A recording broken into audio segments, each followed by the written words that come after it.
અમદાવાદમાં પ્લેન દુર્ઘટનામાં બાદ સુરત મનપા સજાગ થઈ હોય તેમ એરપોર્ટને નડતરરૂપ કરોડો રૂપિયાની કિંમતના ફ્લેટોનો રીસર્વે શરૂ કરવામાં આવ્યો છે અને 151 લક્ઝરિયસ ફ્લેટ ખાલી કરવા નોટિસ પણ આપવામાં આવી છે.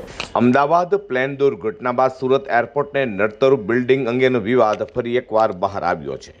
151 વૈભવી ફ્લેટ ખાલી કરવા માલિકોને નોટિસ આપી દીધી છે. આ બિલ્ડિંગો જ્યારે બની તે પહેલા પ્રક્રિયા મુજબ એરપોર્ટ ઓથોરિટીએ એનઓસી આપી હતી, જેના આધારે પાલિકાએ વિકાસ પરવાનગી આપી હતી. બની ગયા પછી એરપોર્ટ ઓથોરિટીએ જ બિલ્ડિંગો જે સ્ટેજમાં છે તે જ સ્ટેજમાં રાખી મૂકવા પાલિકાને રિપોર્ટ કર્યો હતો. છેલ્લા 2-3 વર્ષથી કરોડો રૂપિયાની કિંમતના વૈભવી બિલ્ડિંગોને બીઓ અપાઈ નહોતી, છતાં બિલ્ડરોએ અહીં ફ્લેટ વેચી દીધા હતા અને લોકો અહીં રહેવા પણ આવી ગયા છે. હવે પાલિકાએ 151 ફ્લેટ માલિકોને રાતોરાત ફ્લેટ ખાલી કરવા માટે નોટિસ આપી છે, જેને પગલે બિલ્ડરો પણ દોડતા થઈ ગયા છે.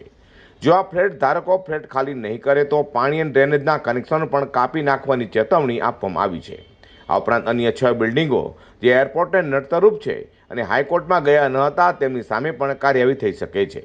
7 બિલ્ડિંગ દ્વારા કોર્ટમાં દાદ માંગવામાં આવી ન હતી તે બિલ્ડિંગ નડતરરૂપ છે તે માટે નિર્દેશ આપવામાં આવ્યો હતો. જો કે એરક્રાફ્ટ રૂલ્સ 147-48 પ્રમાણે એરપોર્ટ ઓથોરિટી પ્રમાણે એરપોર્ટ ઓથોરિટી કલેક્ટરને પત્ર લખે છે કે આટલી બિલ્ડિંગ ફ્લાઇટ માટે નડતરરૂપ છે, તેને દૂર કરવી કે પછી ડિમોલિશન કરવી પડશે અને આ કામગીરી કલેક્ટર દ્વારા કરવાની રહે છે.